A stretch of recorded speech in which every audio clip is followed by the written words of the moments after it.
చాలా కీలకమైనటువంటి అంశం. తెలంగాణ ప్రజల జీవితాలతో పెనవేసుకుపోయినటువంటి అంశం ఇది.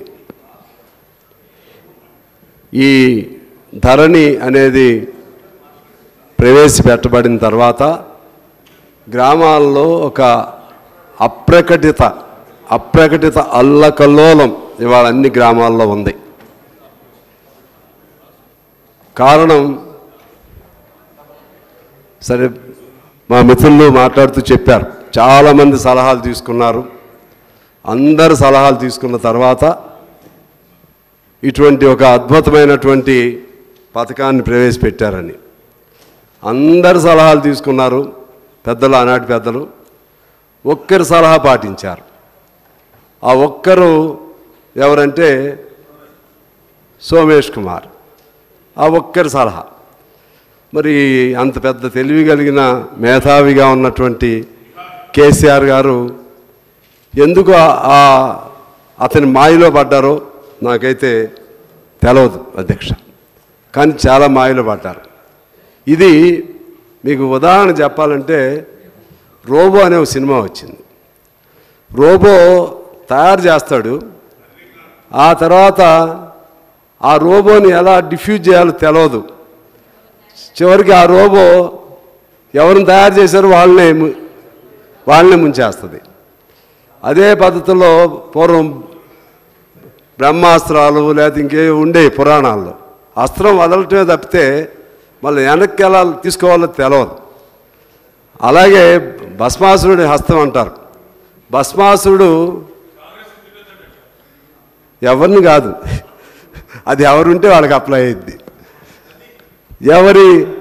ఎవరి తల మీద పెట్టుకుంటే వాళ్ళు తప్పులు చేసిన వాళ్ళందరికీ అట్లా జరిగింది.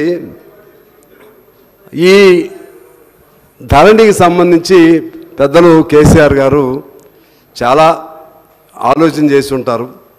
ఏదో మంచి చేయాలని అనుకుని ఉంటారు, కానీ అది బూమ్రాంగ్ అయింది. చివరికి ఇవాళ మొన్నటి ఎన్నికల్లో రిఫ్లెక్షన్ ప్రతి గ్రామంలో ఇంకా ఫర్దర్ రీజన్స్ ఉన్నప్పటికి కూడా ప్రధానమైనటువంటి కారణం ఆనాడు బీఆర్ఎస్ ఓడిపోవటానికి గ్రామాల్లో, ఎందుకంటే అందరం అక్కడి నుంచి వచ్చిన వాళ్ళం కాబట్టి ప్రధానమైనటువంటి కారణం ధరణి అని చెప్పి నేను మీకు తెలియజేస్తా ఉన్నా అధ్యక్ష. కారణం ఏంటంటే ప్రధానంగా అందులో ఒక పెద్ద అంశం ఉంది. కాస్తు కాలం అనే ఒక అంశం ఉంటుంది. ఆ కాస్తు కాలం తీసివేయటం వలన ఆ కాస్తు కాలంలో అంటే సాదా బైనామాలతో ఆ పూర్వం జమీందారు, జాగీర్దారులు, దొరలు వాళ్ళు అమ్మినటువంటి భూములు కాగితాలు, తెల్ల కాగితాలతో కొనుక్కున్న వాళ్ళ పేర్లు అందులో ఉండేవి. ఇవి తీసేయటం వలన మరలా పాత సిస్టమ్ వచ్చేసింది. పాత జాగీర్దారు వ్యవస్థ, పాత జమీందారుల వ్యవస్థ, పాత భూస్వాముల వ్యవస్థ వచ్చేసింది. ఇలా రావటం వలన రెండు రకాల నష్టం జరిగింది అధ్యక్ష. వాళ్ళకి రుణ సౌకర్యము లేదు, కాస్తుదారుల పేర్లు లేవుక, వాళ్ళకి రైతు బంధు లేదు, రైతు బీమా లేదు చనిపోతే. ఈ రైతు బంధు ఎవరికి వెళ్ళిందయ్యా అంటే మరల జమీందారులకు వెళ్ళిపోయింది. ఇది వాస్తవం, మీరు కావాలంటే ప్రతి ఊరిలో వెరిఫై చేసుకోండి. వందల వేల ఎకరాలు మా దగ్గర ఉన్న, by name I mention here, మా దగ్గర రేగల్లా ఉంది, మీరు వస్తే చూపెడతాను. రేగల్లా కొన్ని వందల ఎకరాలు, వందల మంది, అందులో గిరిజనులు అధ్యక్ష. ఆ గిరిజనులకు రావాల్సిన, వాళ్ళు ఎప్పుడో కొనుక్కున్న భూములు అవి, గిరిజనులకు రావాల్సిన రైతు బంధు అంతా అని ఒక్కడి పేరుతోనే వెళ్ళింది. మేము అనేకసార్లు ఆందోళన చేసిన ఉపయోగం జరగలేదు. ఇలా అక్కడ దొర, మరొక ఊరిలో పాత పట్టేదారులు. మన తెలంగాణలో మీకు తెలుసు, ఆంధ్రప్రదేశ్లో లాగా రిజిస్ట్రేషన్లు ఉండవు, సర్వే నెంబర్లు క్లారిటీగా ఉండవు. ఇక్కడంతా సాదా బైనామాలు లేకపోతే బై నెంబర్లతో ఉంటాయి. ఈ ప్రభావం వలన నా మిత్రులకు నేను చెప్తున్నాను, అంటే మీరు తెలిసి చేశారని నేనేం అనుకోను, తెలిసి చేసినా తెలియక చేసినా సరే ప్రతి గ్రామంలో మీరు 90 మందికి మంచి చేసి ఉండొచ్చు, 10 మందికి చెడు చేస్తే చాలు, ఆ 10 మందే మిమ్మల్ని ఓడించడానికి కారకులయ్యారు. ఇందాక నేను చెప్పినటువంటి ఊళ్ళో అయితే 10 మంది కాదు అధ్యక్ష, ప్రతి ఊర్లో అదే అందులో ఆ కాస్తు కాలంలో ట్రైబ్స్ ఉన్నారు, నాన్ ట్రైబ్స్ ఉన్నారు, ఎప్పుడో కొనుక్కున్న వాళ్ళు ఉన్నారు.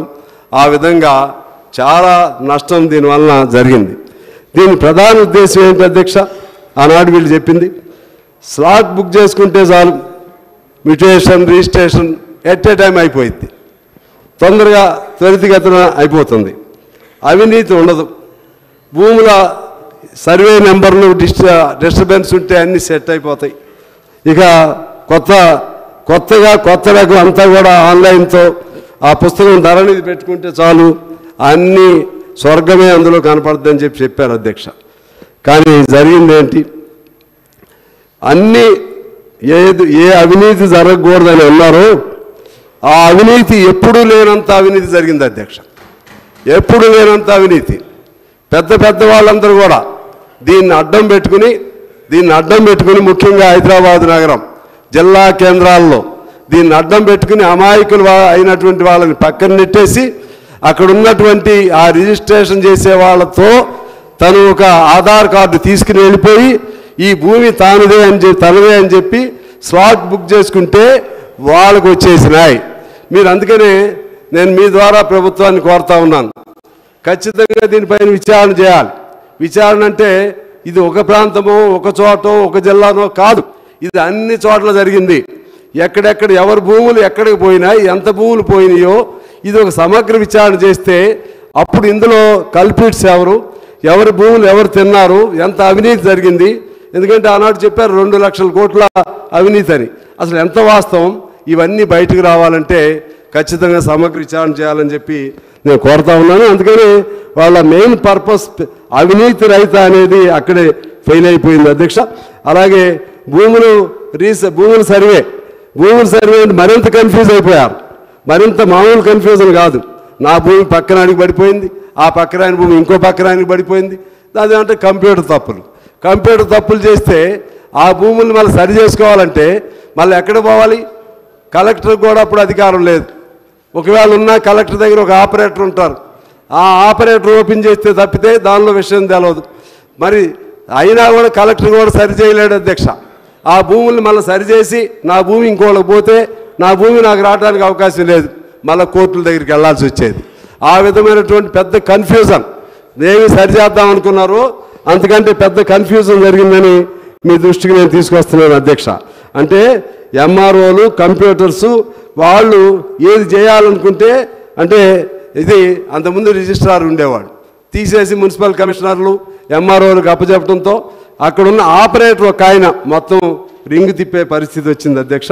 ఆ విధంగా కూడా అక్కడ కూడా వాళ్ళు ఆ అంశం ఏది అనుకున్నారో ఆ అంశం కూడా వైఫల్యం జరిగింది. తర్వాత క్విక్ డిస్పోజల్ అంటే క్విక్ డిస్పోజల్ బదులు సంవత్సరాల తరబడి నెలల తరబడి కోర్టుల చుట్టూ తిరిగే పరిస్థితి ఈ ధరణి వలన వచ్చింది అధ్యక్ష. అంతేకాదు దీనిలో అంతకుముందు పార్టీషన్ ఉండేది.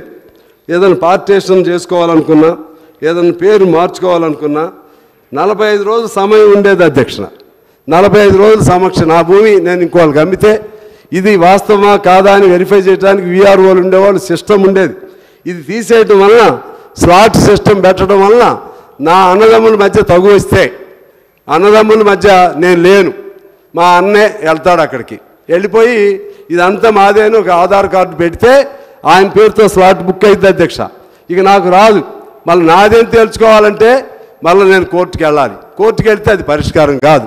ప్రతి గ్రామంలో అన్నదమ్ముల మధ్య అందరి మధ్య నేను చెప్పను, కానీ ఎక్కువ మంది మధ్య అన్నదమ్ముల మధ్య కూడా దీనివలన తగు వచ్చింది అధ్యక్ష. అదేవిధంగా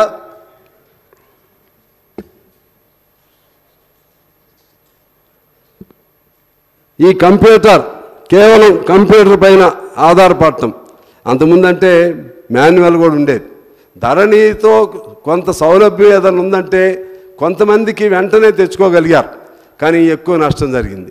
అందువల్లనే దీని అసలు తప్పు ఎక్కడ జరిగింది? ఇది అసలు తప్పు అంటే సమగ్ర భూ సర్వే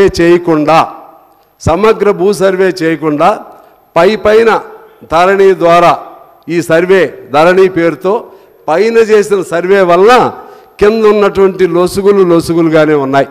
మా రాజేశ్వర రెడ్డి గారు చెప్పారు, ఇక లొసుగులు లేని వ్యవస్థ కోసమని. నాకు తెలిసి ఇది ఒళ్ళంతా కుళ్ళిపోయింది ధరణి వలన. ఏ లొసుగులని కాదు, చివరికి కొన ఊపిరితో బతికి ఉంది ఇది ఈ వ్యవస్థ. ఈ వ్యవస్థే మొత్తం వ్యవస్థ. ఏ రాష్ట్రమైనా మన ఆధారం ఏంటంటే భూమే కదా. భూమి పేరుతో ఇంత అల్లకల్లోరం జరిగితే ఇంకా అక్కడ సమస్య పరిష్కారం అనేది లేదు అధ్యక్ష. అదేవిధంగా ఇది 1923లో నిజాం కాలంలో జరిగిన సర్వే అధ్యక్ష. 94 సంవత్సరాల నుంచి సర్వే లేదు, ఒక హైదరాబాద్లో 78లో మినహా. ఆ కాలంలో శిస్తు నిర్ధారణ కోసం సర్వేలు చేస్తే 1000 ఎకరాలు జమీందారులు, పటేలు, పట్వారీలు, జాగీర్దారులు చేతుల్లో అప్పుడు సర్వేలో వాళ్ళ చేతుల్లో రాసుకున్నారు. గుట్టలు ఇటువంటి అయితే సర్వేలు చేసుకోలేదు. అవి కూడా ఇప్పుడు వాళ్ళ చేతుల్లో ఉన్నాయి. ఇప్పుడు అక్కడ డిస్ప్యూట్స్ మొదలైనాయి.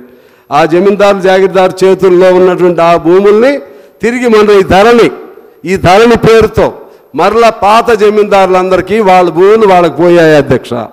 అదేవిధంగా నేను చెప్పినటువంటి బై నెంబర్లు ఇటువంటి అన్నీ కూడా జరిగినాయి. అప్పుడు ఏం రాసుకునేవాళ్ళంటే మింజుమిలే అంటే ఏంటంటే అందాజా అంటే రిజిస్ట్రేషన్ లేనప్పుడు అందాజాలు లేవు, పేపర్లు లేవు, ఏమి లేవు.